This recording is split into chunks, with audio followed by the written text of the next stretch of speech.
Hola, soy Laura Rivas y bienvenido a La Vida que Quiero. Una conversación íntima entre tú y yo donde te propongo temas sobre los que reflexionar y donde te invito a ver la vida desde la posibilidad. Un espacio para aprender a realizarte y a crear la vida de tus sueños. Así que ponte cómodo porque tengo mucho que contarte. Bienvenido a un nuevo episodio en La Vida que Quiero, donde quiero hablarte sobre el síndrome del impostor o cómo gestionarlo y superar el síndrome del impostor que puedas estar sintiendo. Pero, ¿qué es esto del síndrome del impostor? Bueno, pues según Wikipedia, ya verás que a mí me encanta primero ver definiciones de palabras, de conceptos, incluso buscar la etimología de algunos conceptos porque encuentro que son muy reveladores, ¿no?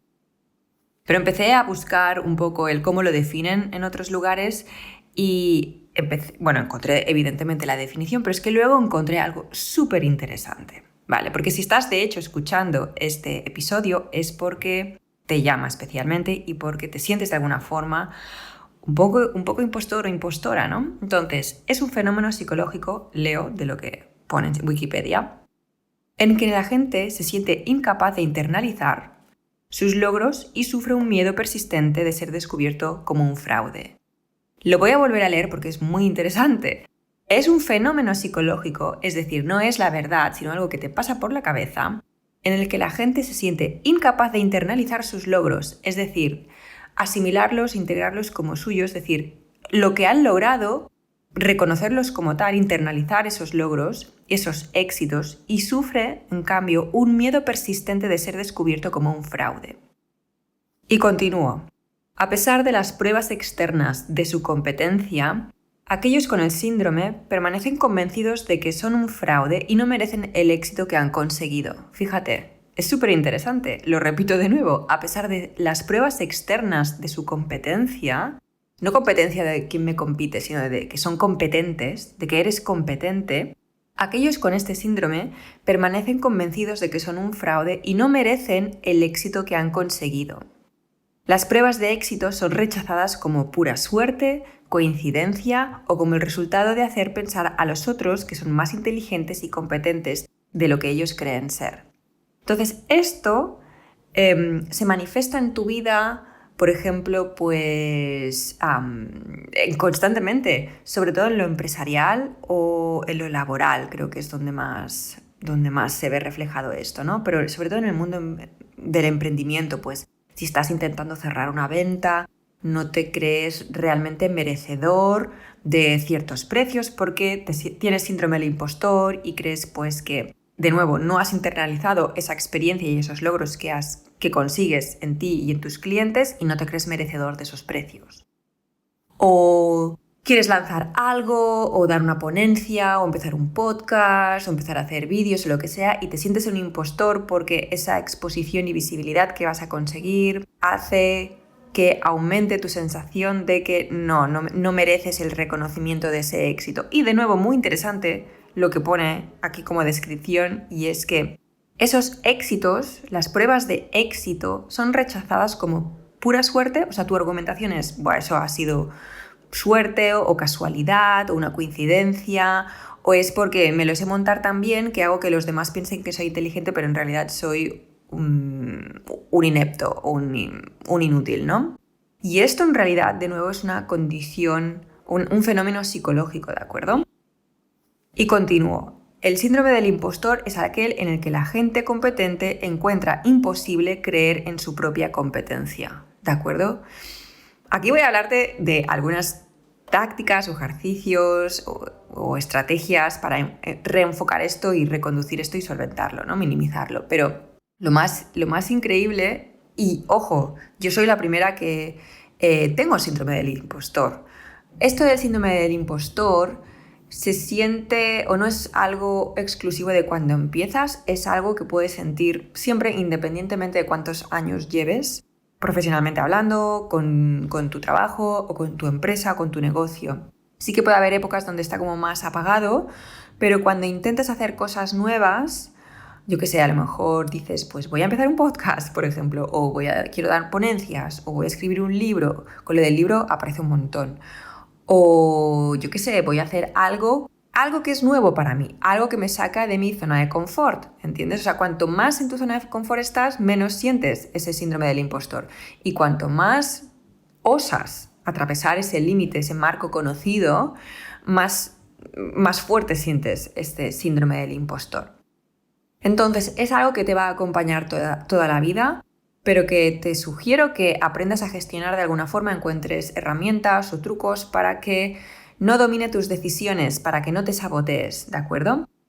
Entonces, siguiendo enlaces, de hecho, dentro del mismo Wikipedia, empezaron a hablar sobre el sesgo cognitivo y me pareció muy interesante mencionarlo antes de pasar ya a los consejos, porque en caso de que estés o tengas tendencia a sentir el síndrome del impostor, te va a ayudar a ver cuán condicionado estás por tu mente, por tus creencias. Entonces, lo del síndrome del impostor vendría a ser un complemento del efecto, a ver si lo digo bien, Dunning-Kruger.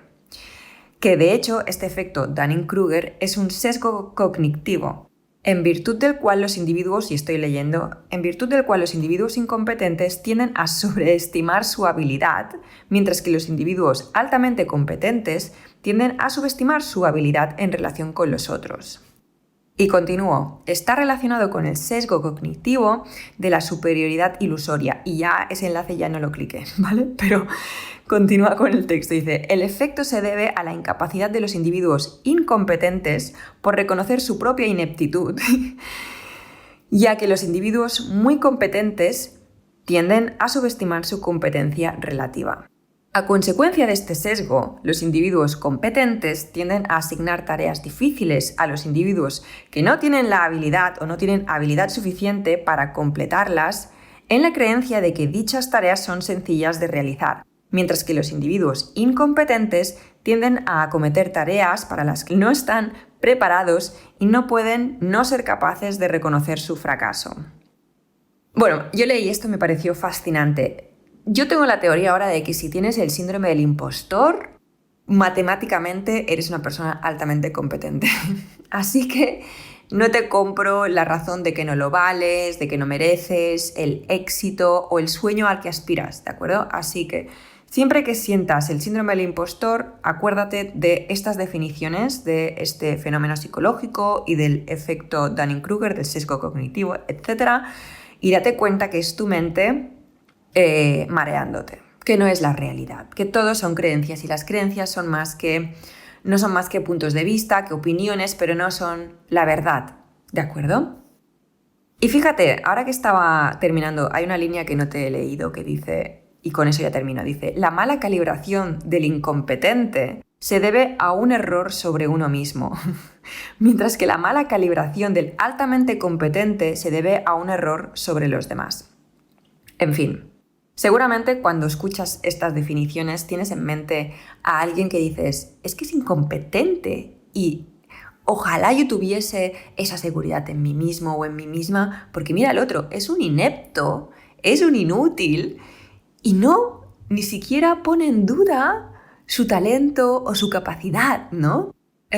Yo recuerdo esto cuando estaba en el mundo del diseño gráfico, de decir, madre mía, ese diseña como una patata, ¿sí? Pero en cambio, le ves ahí todo contento, todo satisfecho, todo seguro presentando su propuesta patata. Y en cambio, yo era una diseñadora muy mediocre. Y estoy hablando de la prehistoria de mi vida. Creo que dejé el diseño gráfico en el 2004, 2005, imagínate. Pero veo a diseñadores, por ejemplo, que no se creen talentosos cuando están llenos de talento, y veo a otras personas, por seguir con este ejemplo, que dices, pero si eres muy mediocre, pero en cambio estás ahí todo hinchado de orgullo con tu diseño mediocre, ¿no?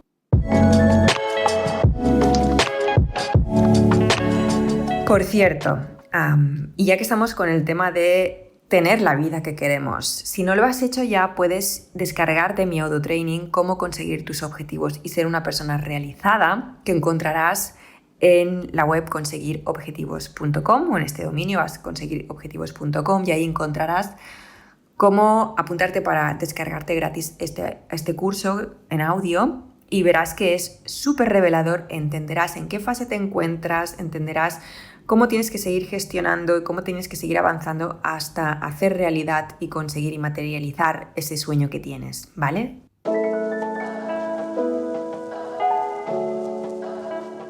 Para superar tu síndrome del impostor, no creo que haya una forma en la que puedas simplemente intelectualizar y lo superas, ¿vale? Entonces creo que requiere de tu acción para ganar confianza en ti mismo. Entonces, por un lado, si tú ves que objetivamente tienes poca experiencia o a lo mejor tienes el síndrome del impostor porque quieres hacer un cambio, un giro profesional y antes eras psicólogo y ahora yo qué sé, quieres ser abogado y empiezas. Bueno, pues obviamente tendrás cierta inexperiencia aunque tengas 45 años o 37 o 32 si lo comparas con alguien que acaba de licenciarse, por ejemplo, ¿no? Y esto se aplica en sea un cambio profesional en cualquier momento de la vida, como si eres súper joven, acabas de salir de la universidad y justo empiezas. Hay una obvia falta de experiencia. La solución para esto es obvia, consigue esa experiencia, ¿sí? ¿Qué puedes hacer? ¿Qué prácticas puedes hacer? ¿Para qué clientes puedes trabajar? Pero ojo con esto. Si juntamos el síndrome del impostor con el merecimiento, el bajo merecimiento y la baja autoestima, a mí lo que me da miedo aquí y que veo que tiende a ocurrir es que se perpetúe ese dar de más, hacer cosas porque como no creo que yo valga o no merezco, no soy competente, etc. Entonces, ojo con esto. Cuando digo consigue la experiencia, me refiero a ir a por esa experiencia, pero acotarlo en el tiempo. Entonces, hace poco me escuchaba una entrevista a Esther Perel, que es una, creo que psicóloga o psiquiatra, no te sabría decir, pero bueno, yo tengo un girl crush con esa mujer, para mí es una mujer horizonte, como diría mi amiga Lea Kaufman. Es una mujer que para mí es una referencia y si yo llego a ser una décima parte de lo que es ella en sus, no sé qué edad tiene, 65, 67, ¡buah! O sea, seré una mujer muy interesante si consigo ser, ya te digo, solo una décima parte de lo que es ella. Entonces, ella hablaba sobre cuando empezó a formarse como, de nuevo, psicóloga, no lo sé, lo pongo entre comillas o entre interrogantes. Ella está especializada en terapia de pareja, etcétera. Y tiene el libro de Mating in Captivity. ¿Cómo es el libro en inglés? Espera, es que se lo regalé a un amigo. Mating in Captivity, y tiene un TED Talk súper famoso, de hecho se hizo muy famosa con el TED Talk. Pero en un vídeo relativamente reciente hablaba sobre mentores. Y ella decía que quería aprender de, no sé, alguien que era una referencia en el mundo de la psicología y tal, y le pidió ser su mentee. Entonces le pidió atender, o sea, que por favor le dejase estar en las sesiones, ella ahí en un rinconcito, para aprender la práctica, aprender el arte de ese terapeuta, ¿vale? Y eso era algo que no estaba remunerado, porque el beneficio que ella ganaba era el aprender del maestro, para luego ella incorporarlo en su know-how, en su estilo, etc. y seguir creciendo y evolucionando desde allí, ¿vale? Porque un buen mentor es aquella persona que se alegra de que le superes, ¿de acuerdo? Entonces, hay este ejemplo, pero están las típicas prácticas. Yo recuerdo, de nuevo, en el mundo del diseño gráfico, en el 2001, creo que fue, en el 2000 creo que fue, que me busqué unas prácticas en una superagencia de publicidad y marketing alemana que estaba aquí en España en esa época, y le entré, o sea, las hago gratis 6 meses. Pero la clave aquí está en acotar, es decir, evidentemente yo, chica de 20 años, me puedo permitir estar 6 meses sin cobrar un duro, ¿me explico? Pero lo que conseguía era esa experiencia, era ese currículum, era entonces poder así con eso en mi book, en mi portafolio, ir luego a agencias más grandes, ya esta vez sí remunerada, ¿no? Le comentaba a una amiga que quiere hacer un giro profesional, hacia una cosa muy específica, que es muy nueva en el mundo laboral, que es tan nuevo que apenas existen, no existe información en esto, no lo quiero decir para no chafarle la guitarra, ¿no?, a mi amiga, pero yo le decía, es que yo creo que tú no necesitas gastarte 8.000 euros en un posgrado de tal y tal, porque es que, sinceramente, esto es de antes de ayer, o sea, de ayer, es tan reciente que yo creo que conseguirías más y ganarías más confianza Si buscases esto y si hicieses eso de un internship, unas prácticas, fueras de mentee, es decir, no de becaria de voy a buscarte los cafés, sino yo vengo aquí a aportar, pero también quiero aprender un poco como hizo Esther Perel, y consiguieses estar 5 o 6 meses en esa empresa y aprender de esa persona o esa empresa, de cómo lo hacen, de cómo lo plantean, de cómo son los ejercicios, de cómo todo eso, ¿no? Le propuse esto y le dije, no descartes esta idea, te voy a decir una locura porque no tienes 20 años y no puedes permitirte estar 6 meses sin cobrar un sueldo, pero si las circunstancias y los astros se alinean, esto podría ser precisamente la solución a esa inseguridad en ti mismo que te está frenando de ir hacia ese cambio empresarial que tú quieres hacer, ¿no? Y la verdad es que le sonó muy bien. Ahora solo tiene que encontrar la logística para que esto pueda ser posible. En la misma línea estaría el formarte. O sea, por un lado estoy hablando de que si te falta experiencia, consíguela, ¿sí? O a lo mejor quieres trabajar para algunos clientes a un precio muy especial, pero aprendes de esos clientes, ¿no? Y la otra es si has sido autodidacta. Yo, por ejemplo, cuando me reinventé y empecé con todo lo que era marketing online, en la época en que yo empecé, los posgrados que salían, era todo tan nuevo, me explico, que yo recuerdo que todo lo que aprendí lo aprendí autodidacta porque me obsesioné con el marketing online, pero tenía un síndrome del impostor y recuerdo pagarme un posgrado de marketing online para sentirme acreditada, me explico, creo que fueron 6 meses, 7, 8 meses, no me acuerdo lo que duró. Y sí, me ayudó a sentirme más acreditada. Nadie jamás me ha pedido el título ese, o sea, fue una cosa más para mí. Pero fíjate, estoy diciendo en una formación acotada en el tiempo, no ahora ponerte a estudiar una carrera. Ojo, de nuevo, si me dices que quieres ser médico, evidentemente, pues no puedes ser autodidacta. O si me dices que quieres ser piloto de avión, pues evidentemente no puedes ser autodidacta ni arquitecto, ¿sí? Pero hay ciertas profesiones que no necesitan de una formación certificada, ¿me explico?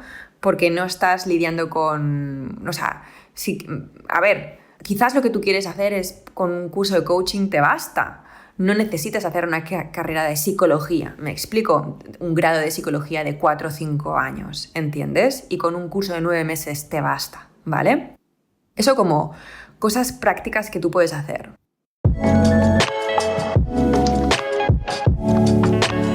Por cierto, si te interesa ahondar en todo lo que es tu crecimiento personal, tu autoconocimiento, tu propia realización, te invito a unirte a mi membresía La Vida que Quiero.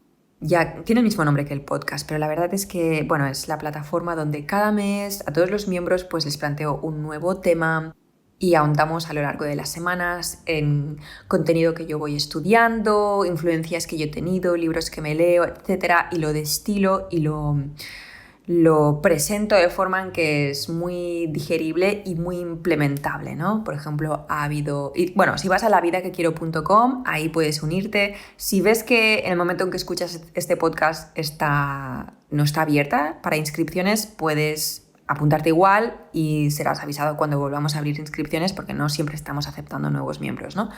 Pero hemos hablado de temas como la gestión del miedo, estilos de apego, shadow work, perdonar, comunicación eficaz, inteligencia emocional.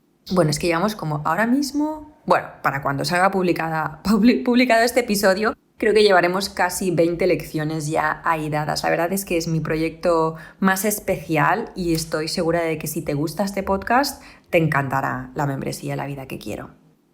De nuevo, la encontrarás en lavidaquequiero.com.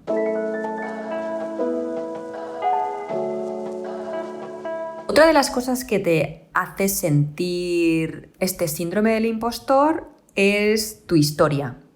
No solo me ocurrió a mí, sino también me encuentro con clientes que me dicen, Laura, claro, pero yo no tengo esa carrera de tal, o no tengo, yo qué sé, mi historia no tiene esa progresión lineal, con sentido de que, claro, pues como estudié tal, entonces hice tal, entonces no, sino que ha habido pues cambios muy pronunciados de profesión, etcétera, ¿no? Y aunque sé que tengo el talento y soy muy bueno o muy buena y consigo resultados con mis clientes, pues como que mi pasado o mi falta de experiencia o lo que me pasó me hace sentir especialmente inseguro. Entonces, Aquí lo que te recomiendo es que identifiques cuáles son esos puntos flacos de tu historia y reescribirlos y presentándolos, primero no ocultándolo, porque entonces le estás dando un componente de vergüenza, que esto te saldrá el tiro por la culata al final. Y en lugar de avergonzarte de eso, presentarlo, reescribir tu pasado como gracias a ello o debido a eso, tú ahora estás donde estás. ¿Tiene sentido lo que estoy diciendo?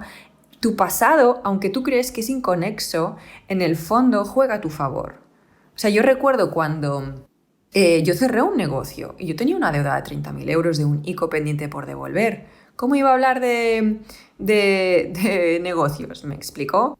O de marketing, si yo cerré un negocio. Para mí era algo que me daba mucha vergüenza. Sin embargo, recuerdo sentirme muy liberada empezando a explicar que a mí me ocurrió eso en la anterior crisis. Bueno, creo que fue cuando cerré.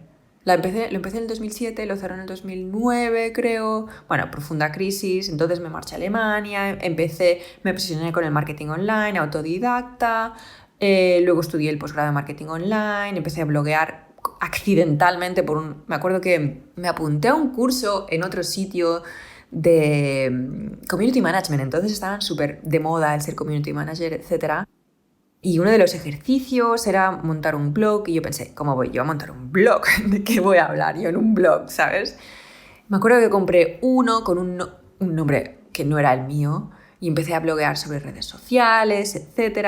Al poco me cambié el nombre y una cosa me llevó a la otra, o sea, realmente.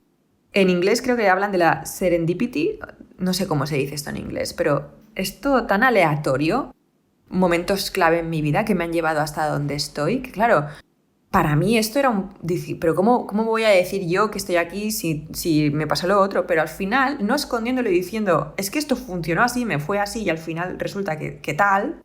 Lo que haces es, le das la vuelta, dejas de avergonzarte de esto y demostrar cómo eso, de hecho, juega a tu favor. Y lo más curioso, por ejemplo, en el caso de mi historia, es que al explicar que yo pues también estuve en la trinchera, que yo tuve que remontar, porque yo viví y yo sé que siente una persona que está en un momento económico, un emprendedor que está en un momento económico muy precario, yo me acuerdo perfectamente de lo que sentí.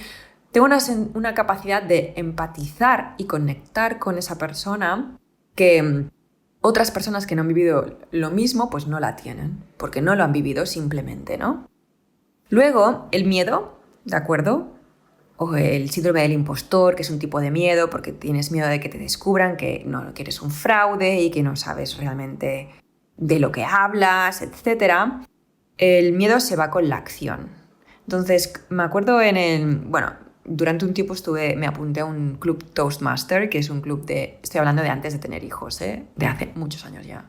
Pero, porque además me tuve que dar de baja, porque cuando me embaracé me entraron las náuseas y era horrible. Entonces, hace mucho tiempo, pero es un club que es gratuito, o semi-gratuito creo, y hay un montón de Toastmasters en todo el mundo. De hecho, tú puedes montar un Toastmaster si te apetece. Entonces, yo iba a uno.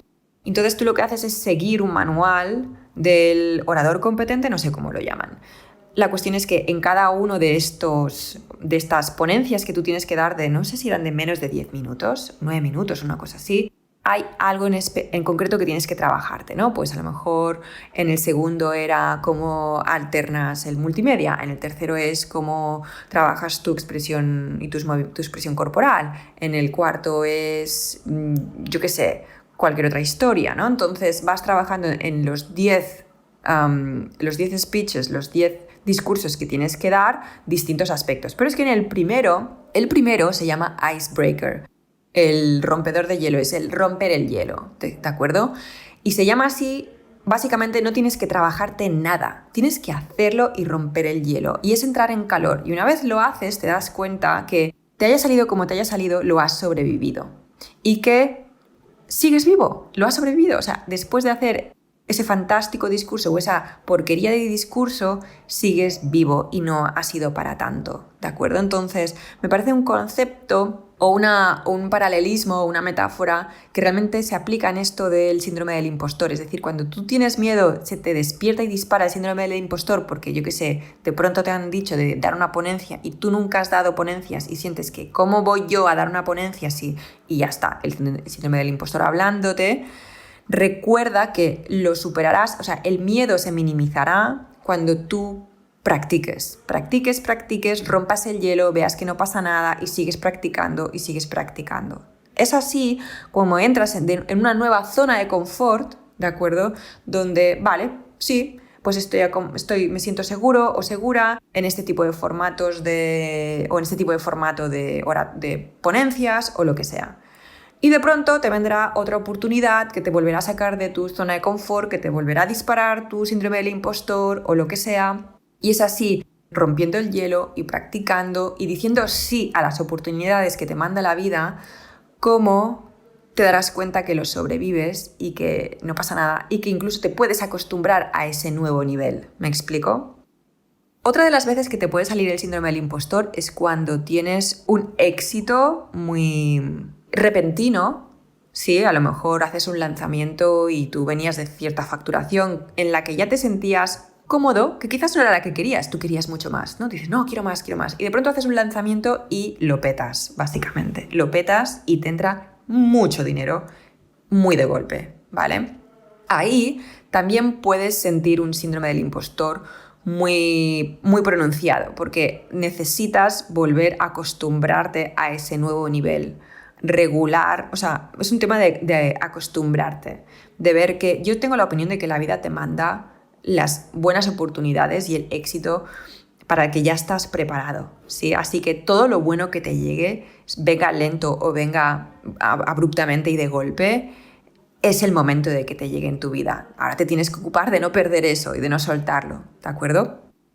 Y luego me decía una persona que si sabes más de un 10% que la media de algo, eres ya un experto para alguien. Entonces, esto te ayuda a darte cuenta que no tienes que saberlo todo de algo para ya ser un experto. Quizás no serás un experto para tus homólogos, lo cual me lleva al último punto que te quería hablar.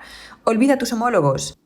Tu competencia no son tu referencia. En el caso de que seas un emprendedor, por ejemplo, que es a quienes más les ocurre esto del síndrome del impostor, ¿no? Pero tu competencia no es tu mercado, ¿de acuerdo? Tu mercado es en realidad la gente que está empezando, a los principiantes en alguna cuestión de la que tú ya sabes un montón, seguramente más de un 10%. Así que siempre enfoca el tema con proporción, no te compares con tus grandes referencias, tus grandes competencias, tus grandes tal. Siempre toma como referencia a quién estás sirviendo. Y luego, en el caso de que seas un trabajador por cuenta ajena, si tienes un ascenso, porque tengo ahora en mente una persona que su superior le vino a insinuar que le gustaría que ella fuese su relevo, ¿no? Con un alto cargo en la empresa, etc. Y ella sintió un pronunciado síndrome del impostor, ¿no? Decirte que si esa persona ve en ti a su sucesor, créela que tienes lo que necesitas para llevar su... O sea, seguramente tú, si es tu superior, lo creerás más competente que tú. O sea, aunque no te caiga bien, por el simple hecho de ser superior, tiene que ser muy incompetente para que tú, como una persona que está por debajo, veas que no vale para ese trabajo, ¿no? Pero si es una persona normal, que dices, ostras, está por encima mío y sabe llevar esto en este cargo, y si esa persona ve en ti como su sucesor, cree en su inteligencia y en su criterio, ¿de acuerdo? Y acuérdate que la maestría solo viene con la acción. Él o ella verán en ti, o la vida verá en ti al proporcionarte esas oportunidades como el momento para ti, como que tienes los ingredientes y la materia prima para esa versión de ti maestra a la que la situación te está llevando. ¿Tiene sentido lo que estoy diciendo?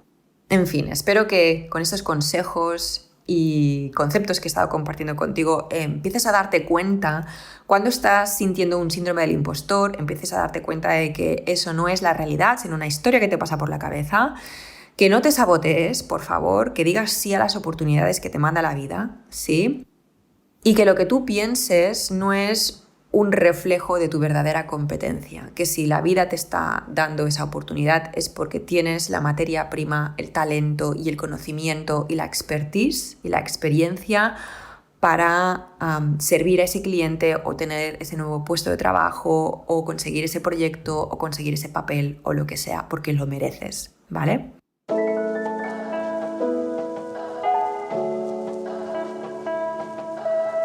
Muchísimas gracias por estar aquí, por escucharme y por tu tiempo, y nos vemos en el próximo episodio.